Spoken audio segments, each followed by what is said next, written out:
Well, news just coming in, we are now learning that Russia has requested an emergency session of the UN Council tomorrow morning to discuss again the issue of US Biolabs in Ukraine, taking into account new documents that Russia has now discovered. Russia will send a letter to the UAE presidency on this matter immediately. Let's go across to Samiksha, who's in the newsroom with me.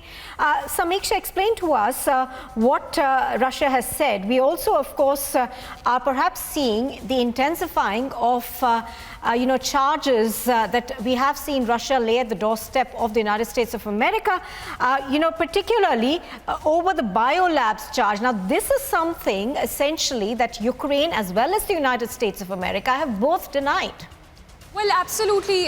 So the latest that we are learning is that a UNSC special meet has been called, and this comes after what Russia has said, that it has found new evidence to corroborate its earlier claim that how US has been funding biolab production in Ukraine. So that's a big evidence that is coming in from the Russian side. It remains to be seen if there is any truth to that, of course. But many documents that have been submitted by Russia as a proof to corroborate its claim. Now, what Russia has said that it believes that laboratories in Ukraine funded the US military who were making biological weapons in Ukraine, and the local staff was being kept in the dark about their research, is what Russia has also claimed. Now, what the Lieutenant Governor who commands the Nuclear and Biological Chemical Protection Forces of Russia has also said is that they have documents and imagery showing as well, just the same, that why the military has come to such a conclusion.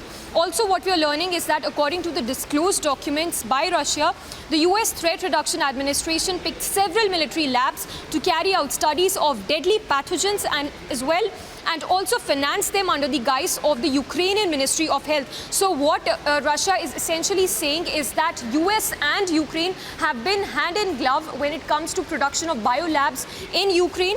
What Russia has also said is that the labs experimented with bat-to-human disease transmission and isolated 3 bacterial pathogens as well, which included plague as well as leptospirosis and 6 families of viruses, including COVID viruses as well, as far when it comes to production of these bioweapons in Ukraine. So a big allegation there being leveled by Russia on the US. Of course, a special session has been called. Let's see how this pans out. Absolutely. As you're pointing out, this is perhaps also being seen as Russia's bid to win at the negotiating table as talks continue between the two sides.